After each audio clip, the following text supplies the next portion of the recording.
Well, good morning, everyone. Welcome to the May 30th service event of the North Texas Church of Freethought. Yes, if you're not familiar with us, we are the Atheist Church, active since 1994. As far as we know, we are the first and perhaps the only effort to reimagine religion as having nothing to do with gods and the supernatural. Rather, the religion of a thinking person today has everything to do with how we humans experience life, how we experience what it is to be a member of our species, and what it is to be our individual selves, striving to discover and make the most of what matters in the only life we can know. Doing these things has nothing to do with the arrogant and deluded claims of a few who claim to speak for an all-powerful outside authority that we had better obey or be tortured forever in quote-unquote the next life. In fact, the idea of the supernatural absolutely gets in the way of everything that is worthwhile and important. Take a look at our other uploads to YouTube, subscribe and comment, and then go and look through the wealth of material on our website and sign up at the bottom of any page on our website to get our notices so you can join us on our Zoom sessions, or if you are in the DFW area, attend the limited in-person events that we've started up again. We're also on meetup.com. Of course, we only recommend the in-person events if you've gotten the COVID immunization. In just a moment, we'll delve into what is touted by some as an amazing new way of reasoning called abduction. I had a lot of fun preparing these remarks. I learned a lot, and I hope you will too today, but this is not a quickie. Yet it is an interesting story, and thinking atheists, we freethinkers, need to hear it. But before we get started on that, did you miss the birthday of science 2 days ago? What a great idea it is too. Marking the origins of science, this amazing tool of discovery, achievement, hope, and wonder is such a good idea. Our Facebook page drew attention to this, so that's another reason to go friend us there. Observing the birthday of science was suggested by scientist and noted science fiction writer Isaac Asimov. Why May the 28th? Because on that day in the year 585 BCE, a total eclipse happened that had been predicted by Thales of Miletus, one of the earliest Greek philosophers and certainly the first to rely entirely on non-supernatural explanations for observable phenomena. There is dispute over this, mainly because no one knows how Thales made his prediction. But there is better evidence that Thales did predict it than that the Jesus character of the New Testament ever walked the earth.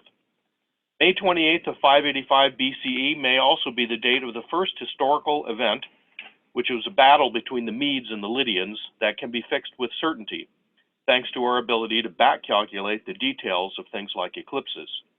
Another awesome accomplishment of science. So now to this business of abduction. This is claimed by some to be an amazing third way of reasoning, perhaps even an improvement on deduction and induction. Those who most enthusiastically, and did you know that the word enthusiastic means full of God?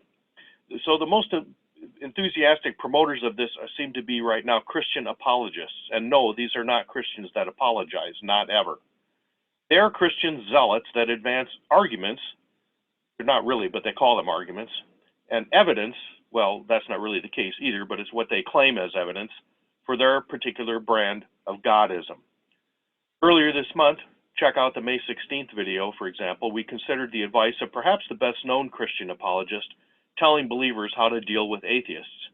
But one of the most characteristic things about these apologists, and there are scads of lesser-known wannabes out there, mainly on YouTube, is that, like their creationist kin and other cranks, they are practiced at appearing not just reasonable, but they style themselves as experts on the latest science and on philosophical intricacies, especially logic.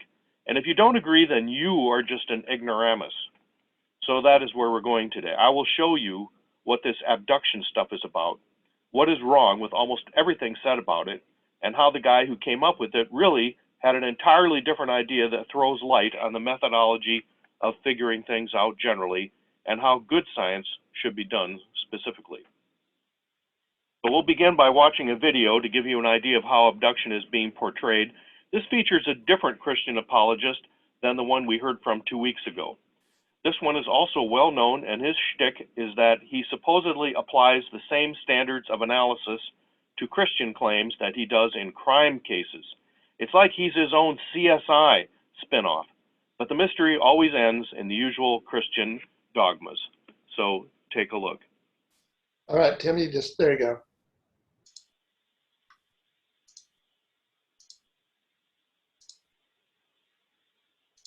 Why does every Christian need abductive reasoning? Well, this is a process of reasoning detectives use every day, and I suspect that most people use it all the time and don't realize they're using it. It's a process by which I walk into a room and I make a mental list, or even a written list, of all the evidence in the room. Then I make a list of all the possible ways to explain this evidence. And I try to be very broad in this list of possibilities. I include everything I can think of that might explain this list of evidences. Then I go back and forth with these two lists. And I start to eliminate those explanations that don't make sense in light of the evidence, or make the least amount of sense, until I have what's left is the most reasonable inference from the evidences in the room. And I think that Christians can do the very same thing. For example, when we look at the resurrection of Christ, there are certain minimal pieces of evidence we can all agree on. You take a list, for example, like one that Gary Habermas created, or you have your own skeptical list. I had my own skeptical list of the minimal things I was going to accept about this resurrection event. Then I listed all the possible explanations. Were they lying about it? Were they fooled by an imposter? Any number of ways you want to list the possible explanations for this minimal evidence. But going back and forth between these two lists allows you to kind of cross out which is less reasonable. And every explanation has some liability. But I think if you do that honestly with the resurrection, you end up with an explanation from Christianity that only has one liability, the liability that it has to be possible for a man to rise from the dead. And if you are willing to accept that, but leave your mind open to the possibility that something supernatural can happen, don't start off with a presupposition that eliminates that possibility up front. That does end up being the most reasonable explanation in the light of the evidence. So that a process of abductive reasoning will actually lead us to the truth of resurrection.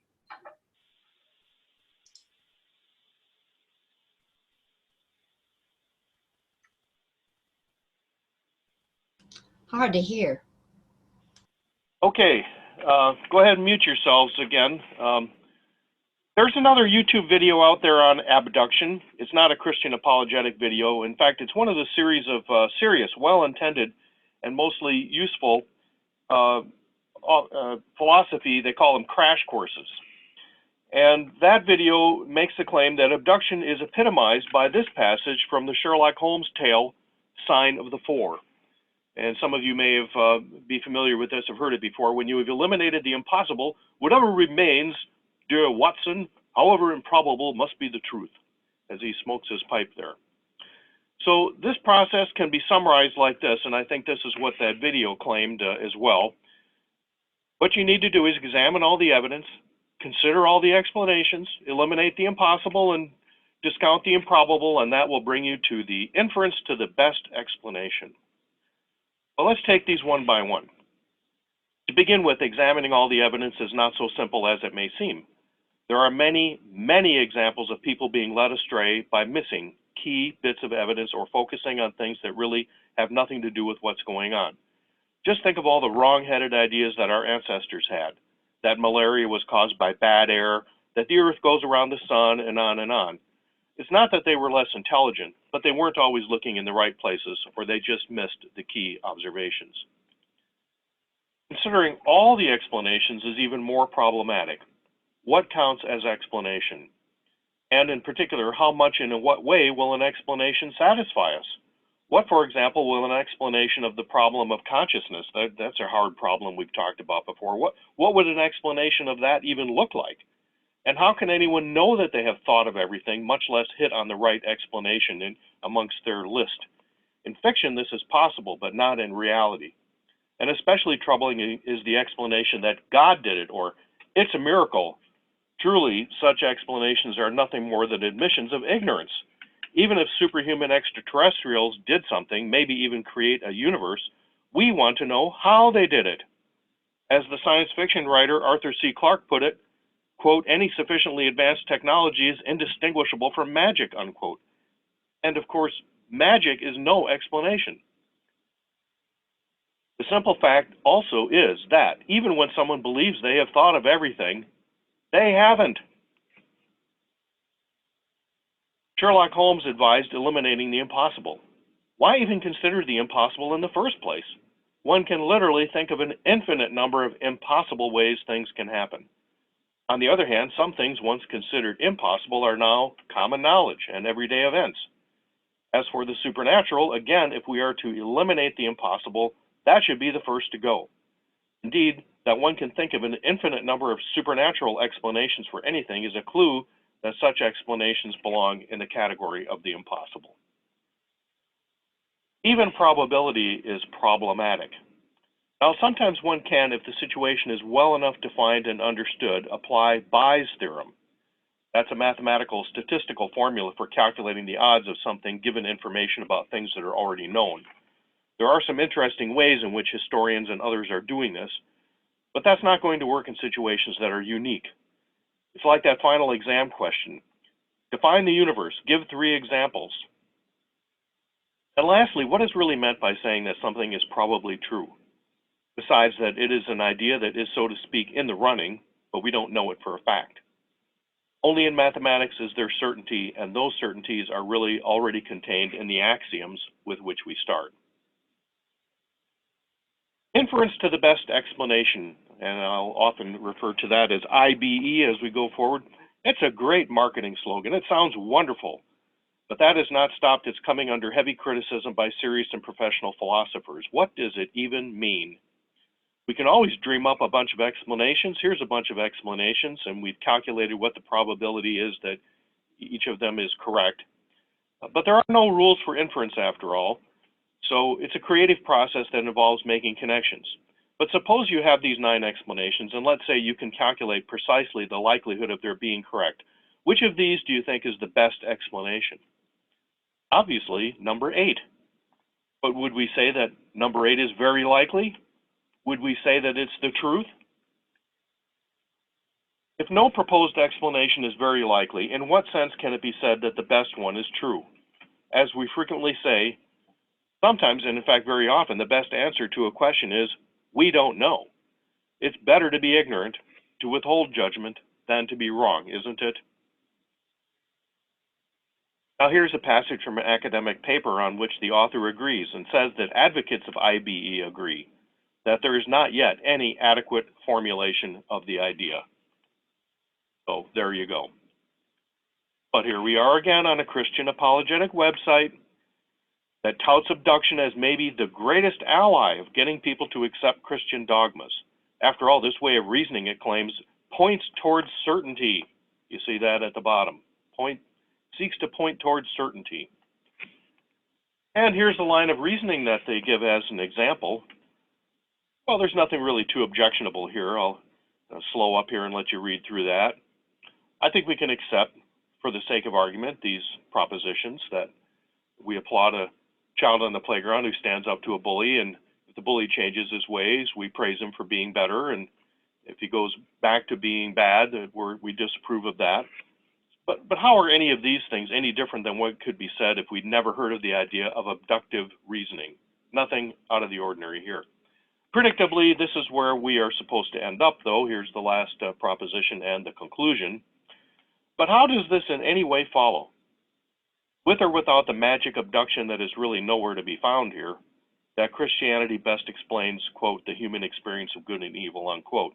To see what's not only wrong with this, but what is completely unexceptional in terms of its being a new way of reasoning, consider these substitutions. Made them in a little brighter yellow there, so you see how I've substituted. It's not God that explains morality.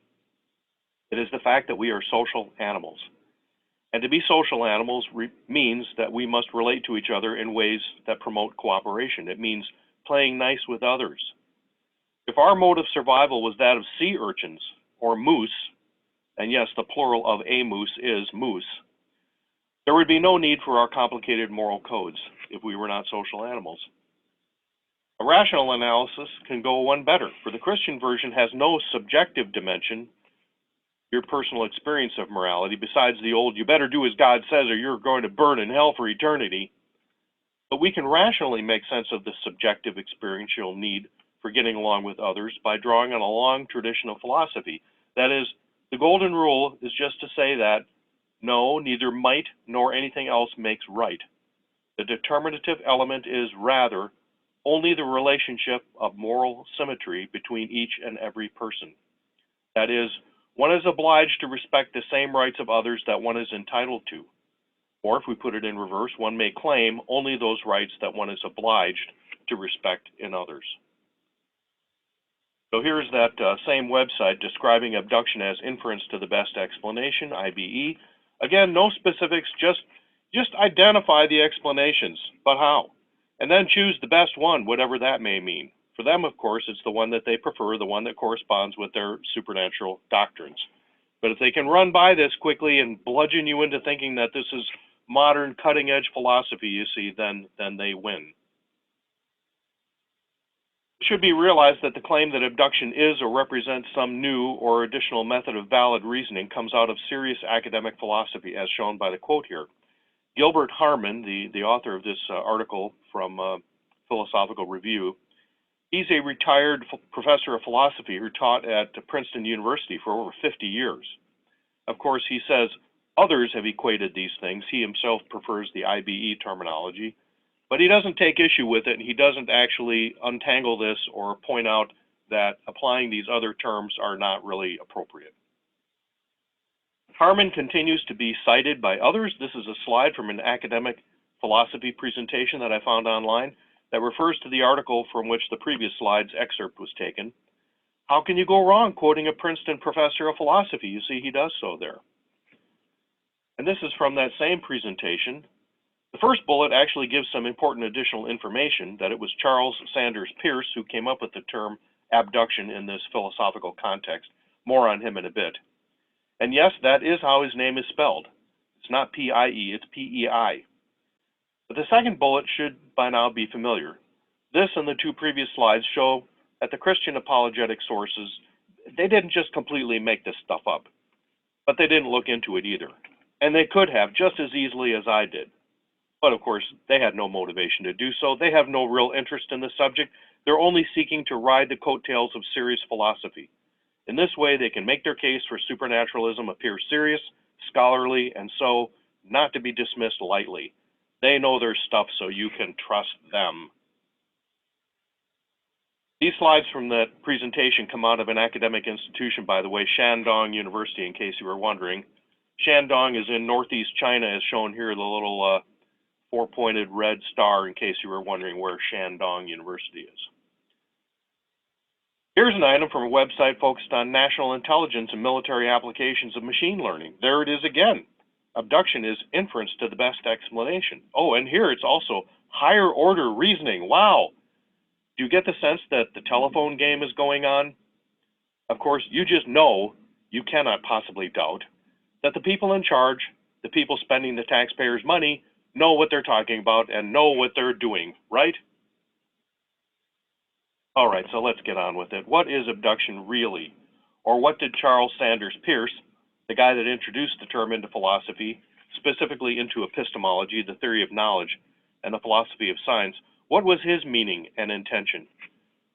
We need to begin by considering the context. Aristotle towers over all other ancient thinkers. It was he that laid the foundations of many areas of human understanding, including the branch of philosophy we call logic. His body of writings are known as the Organon, which means method. He came to be referred to simply as the philosopher, and throughout the Middle Ages was considered an authority in almost everything. But here's what Aristotle himself said. This is just what we say too. Be a freethinker. Don't accept what you're told. Rather, evaluate it. Don't ever be too sure of it. Aristotle's logic was founded on the deductive syllogism with which all educated people are familiar. Now, these A's and B's could be anything. The major premise could be all fish can swim, or it could be all birds lay eggs, or all plants photosynthesize, or all mass has gravity. We'll use the all men are mortal to make it more accessible. This is perhaps the most common example of a deductive syllogism. Importantly, if the premises of a deductive syllogism are correct, the conclusion is it has to be valid and certain. There can be no argument about that. In an important way, deductive syllogisms do not produce any new knowledge. since their conclusions are contained in their premises. Philosophers call this sort of knowledge analytic. But deductive syllogisms are nevertheless very useful because they help us follow out the consequences of our ideas. If the conclusion of a deductive syllogism is wrong, then it has to be, that one or both of the premises are also wrong. Notice too that deduction goes from the general to the specific. The major premise is always a broad generality. So nearly 2,000 years after Aristotle came English philosopher and statesman Francis Bacon. A lot of people have never heard of this guy, but he's extremely important to history of science and ideas. Bacon proposed a new method of figuring things out, the Baconian method, and this was presented in his book, Novum Organum. Remember that, organon? This is Latin for new method. Bacon proposed a process of induction, or discovering general principles from specific instances, kind of the opposite direction of a deduction. Since there is no necessity or guarantee that such generalizations are valid, just because a tree falling in the forest makes a sound when you're there doesn't mean it always does or it must when you're not there. So inductive reasoning does not produce certainty, but propositions arrived at by induction provide more than what they start from. They tell us something about the world of experience and not just about the premises they are derived from. Therefore, philosophers say that inductive propositions are synthetic. All right, so now we come to Charles Sanders Peirce. Certainly, this guy was a genius, and his breadth of interest compares to that of Aristotle and Da Vinci. He wrote a great deal, much of which is still unpublished after all this time. Why have most Americans, even most Americans who have taken classes in philosophy, never heard of him? One may speculate. Here are some accolades he got from Bertrand Russell, Karl Popper, both from the UK. Paul Weiss is an American philosopher. Peirce's family was among the so-called Boston Brahmin, that city's traditional upper class. Like his father, mathematician and astronomer Benjamin Peirce, Charles was educated at Harvard and later taught there. Charles trained as a chemist, but he made contributions in many other areas and is said to have thought of himself primarily as a logician. Peirce is considered the founder of philosophical pragmatism, which he later called pragmaticism to distinguish his ideas from those of his student William James and others. We've talked previously about the most important aspect of pragmatism, the idea that belief is not just what people say they believe, but what motivates their behavior. And that comes from Peirce, that belief. We can define belief as a disposition to act. So let's return to this idea of a deductive syllogism, the conclusion of which is certain, provided the premises are valid. The story goes that Peirce began playing around with the scheme by transposing the elements. If the minor premise is put in place of the major premise and the conclusion is substituted for the minor premise, the major premise then becomes the conclusion. The deduction becomes an induction, a process of reaching a generality from specifics. Unlike the deduction, the new conclusion is not contained in the premises, so it is synthetic, not analytic. It may or may not be true, but it offers, at least it promises, new information about our experience. But now look what happens when the terms are switched around in another way. Make the conclusion of the deduction the major premise and the major premise the minor premise. The new conclusion, again, is another synthetic proposition, and again, there is no certainty, but instead of going from a general principle to a specific instance or from particulars to a generality, this is a way of making a kind of speculative leap. And this, in a nutshell, is what abduction is. This is what Peirce meant when he introduced this term into philosophy. This was pretty early on in the 19th century. His ideas evolved after that. Here's another comparison or contrast found on the webs. Note that with deduction, as said, the conclusions are certainly valid, but only if the premises are valid. With induction and abduction, we're into probabilities, whatever that means, or perhaps no better than a best guess. When guesses are all you have, of course, they're worth looking into. In the crime fiction genre, even a hunch sometimes leads to cracking the case. In real life, as we all know, many guesses and hunches are a complete waste of time and energy, but a few may pan out.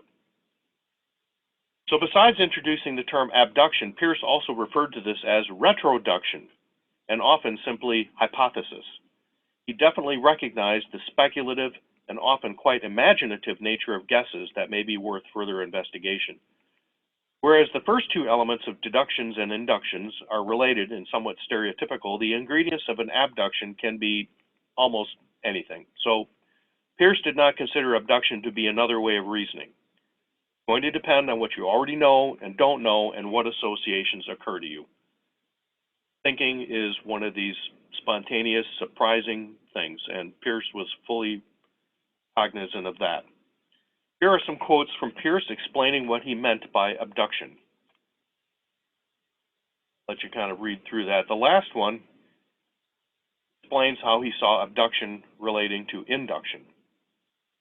You've seen here that he's also referring to deduction in as much as the certain results expected under certain conditions come from considering what the logical consequences of a hypothesis would be if it were true. Not so simple as that video guy put it, huh? More Peirce quotes. Second is his own admission that he was always not very clear about things in the early years of his working on these ideas. But even today, philosophers are of the opinion that the distinction between induction and abduction can be subtle. So the whole idea of abduction is just forming an explanatory hypothesis. It has nothing to do with getting the hypotheses and then choosing. It's the process of coming up with the guess. Here is a particularly good explication by Peirce of how he conceived of abduction, where A is the abductive proposition or hypothesis. In other words, come across something that's anomalous, something that surprises you. Obviously, surprise is a bit subjective. And then you think of something, your A, your abduction, that if that were true, that C would just be expected. Does this look like a form of reasoning that points to certainty, or that it is higher order thinking? Does it even seem that it can be of any use to those who promote "it's a miracle" or "God did it" explanations? I think not. The next slide is probably the most important one of the presentation.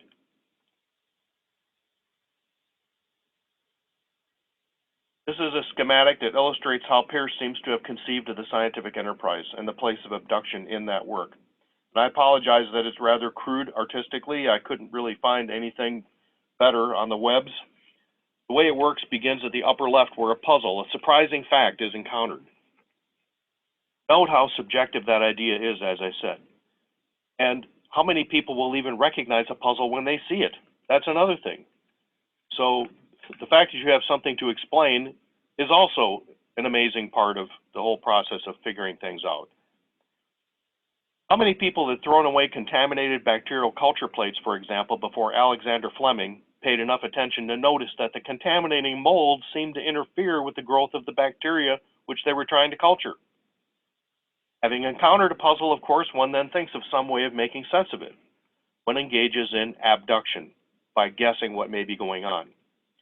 You can think of more than one way of making sense of it, so much the better. The next step is to apply deduction to figure out what the logical consequences would be if your guess is correct. And from there, one looks for additional evidence. One makes additional or different observations, or you do experiments to see if the predicted logical consequences of your guess hold up. They do hold up. One goes back to see what additional logical consequences can be deduced and tested further. But if the induction process shows that the expected results are not realized, it's back to abduction and trying to figure out a new hypothesis to test. So abduction plays a key role in the process of human understanding, and especially in science. But it's early in the process. It's not any kind of higher order, anything that gets you to a best explanation. It's no pathway or even a signpost to certainty. And this is probably, as I said, the most important slide that I'm showing today. Now, it is relevant and important that Peirce was very interested in the economics of science, economics broadly understood. He recognized that not every idea can be or should be researched. Realizing this, he argued that a number of criteria should be applied in evaluating hypotheses, not just their supposed probability of being true. And this is, in fact, what happens every day when grant applications for scientific research are considered. So you see, he was concerned there not just with cost, financial dollar cost, but how easy is it to investigate something, the availability of the resources you need to do it, and the relevance to other phenomena and other ideas, and the greatest consequences for enlarging knowledge. Here are a couple of relevant quotes that show Peirce's recognition of the practicalities, the pragmaticism of scientific work. The first is particularly relevant. As mentioned earlier, it's a miracle and God did it don't lead to anything of practical value. That is, Godist explanations do not lead to further inquiry. Rather, they stop inquiry. Second quote shows that Peirce felt strongly that the actual practical impact of scientific discovery was key to making the best decisions for what ought to receive priority. So in reading up on today's topic, I came across this. It shows that others are also aware of abduction being confused with IBE, inference to the best explanation. This author is a PhD in psychology currently working at one of Harvard's teaching hospitals. He points in this article to sloppy scholarship and inattentiveness as the cause of the confusion. McAuliffe also cited this remark of Peirce himself. It's a Peirce quote, another one. It certainly applies in the case of what so many are saying about Peirce's idea of abduction today. But instead of contempt and indignation, the better solution is clearly for people to just stop doing it, stop confusing it, stop pretending that one is the other. There may be little likelihood of that happening, though, especially now that the dishonest peddlers of supernaturalism are in the game. I suppose there is no more hope of expecting Christian apologists to stop claiming that they are engaged in abductive reasoning than there is of New Age and alternative medicine cranks desisting from their claims of sensing and manipulating energies that are unknown to physicists. Now, there are a couple of more things about Peirce that are relevant and that are worth knowing. He was not quite an atheist, but he was no fundamentalist either. He never suggested that abduction could be used to persuade people to believe in gods or supernaturalism. But he was a believer of sorts, and at one point he did think that there was a neglected argument for God that was a kind of subjective appeal that one could appreciate through something that he called musement. Musement kind of sounds a little bit like abduction, but we're talking about not amusement, but what he called musement. And you can go look that up sometime. Just sitting around daydreaming about how things might be, I suppose. Peirce was also, by all accounts, a racist, like a lot of people back in the 19th century. I mean, it was science in the 19th century up until the Nazis tried to apply it. That's when it was really falsified. And Peirce, like his father, did not object to slavery, though slavery in the U.S. came to an end when Peirce was a young man in his 20s. So I want to close by sharing a story I've often told about my oldest daughter that I appreciate in a new way, having considered the subject of abduction and its role in how we discover and learn about ourselves and the world. I hope it's illustrative for you too. So while still very little, 3 or 4 years old maybe, she's 31 years old now, she returned from her first sleepover with a friend that lived across the street. I remember her being quite puzzled and sad that the family dog of her friend could not talk.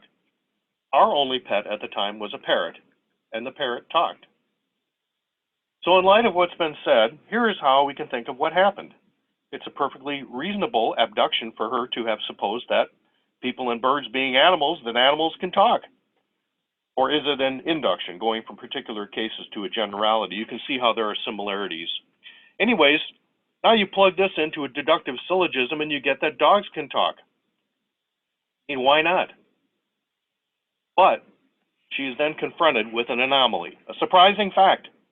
This dog cannot talk.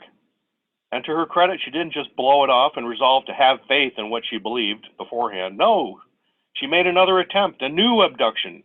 And the best, if not her first guess, was that there's something wrong with that dog. Of course, she, just like the rest of us, eventually figured it out. She's really very smart cookie right now, has a master's in medical statistics. We're all still figuring things out, and that is the point and purpose of our being here after all. Life is problem solving. And it is an enjoyable process, I think. At least it is for me. Archimedes is famously said to have run naked through the streets of Syracuse in the 3rd century BCE Greece, shouting, "Eureka, I found it!" For he had stepped into a bath and realized that the volume of objects could be measured by seeing how much water they displaced. How many people have ever shouted eureka upon converting to any brand of supernaturalism? Many people certainly get that feeling when they deconvert from some brand of supernaturalism, when they're confronted with that anomalous, surprising fact, oh my gosh, they lied to me. But when you learn something new, you know it. No act of faith is required. So now you know about reasoning by induction. Hope you'll go and spread the word, because it's being used to smuggle supernaturalism into rational inquiry, and that's got to stop. Here are our church's principles, our creed, really just our guiding lights. Reason, figuring things out. Enjoyment, or what the economists call utility. We were talking about economics earlier. Appreciation, which means basically just not taking anything for granted. And love, loving what we value and valuing what we love. Love and values are inextricably linked. Here's a quick look at some other things that happened on May 30th. 1431, Joan of Arc was burned at the stake. That was near the end of the 100 Years' War in Europe between the English and the French, squabbling over who was going to sit on the throne of France. The French won, of course. 1883, there was a Brooklyn Bridge stampede that killed 12 people. This was soon after the Brooklyn Bridge opened. I don't know the particulars of that, but wow. 1899, Pearl Harbor robbed a stagecoach, one of the last stagecoach robberies in history. Pearl Harbor famously was a woman bandit. How about that? 1778, Voltaire, one of our most celebrated freethinkers, really quite an astounding biography that he has, and wonderful writings, especially Candide. You ought to read that if you haven't. And then just in anticipation, tomorrow evening and into the next morning is the 100th anniversary of the Tulsa Race Massacre. I looked this up briefly. Basically what happened is on the 30th, which would be 100 years ago today, a young darkly complected teenager entered an elevator where a lightly complected female elevator operator was present. Of course, in those days, elevators, I guess they were new and scary, so you always had to have an operator in there making sure it's working okay. But apparently she screamed and he ran. And nobody knows quite what happened, but he was apprehended by the police. They put him in custody. A mob showed up at the police station demanding that the cops turn him over. The cops refused. A whole bunch of darkly complected people showed up, many dozens armed, and offered to guard the prisoner, make sure that nothing bad happened to him. And the cops said, no, no, thanks, we got this in hand. But then a whole bunch more white people showed up. There was fighting. There were rumors of insurrection and people from neighboring towns going to come and burn Tulsa. And so they all went to the so-called Black Wall Street neighborhood called Greenwood in Tulsa, and burned the place to the ground, basically. So horrible thing. And it's guessed currently that the incident on the elevator is probably just that the young man stumbled against the young woman or stepped on her toes or something when he got on the elevator. Crazy, but such is the state of humanity then, and unfortunately now. As we go off into the world, or stay for discussion on this Zoom call for those of us who are attending live, let's remember not to let politics or anything else rob us of the benefits and pleasure of civil, polite, and respectful interaction with others. Great to let others know what is on our minds, but it is not required that they agree with us and vice versa. It's more important for us to know what is on other minds, to understand, than that they agree with us. Someone saying something is just their own expression, and it is more important that others understand than that they agree or disagree. And by all means, agree with others if you like, but if you hear something with which you disagree, maybe ask some questions to clarify. Don't jump to conclusions, or suggest that there just may be other ways of looking at it. If you study salesmanship, one of the things they do is third-person selling. Well, Mrs. Jones, I know you hate this refrigerator's color, but some people say blah, blah, blah.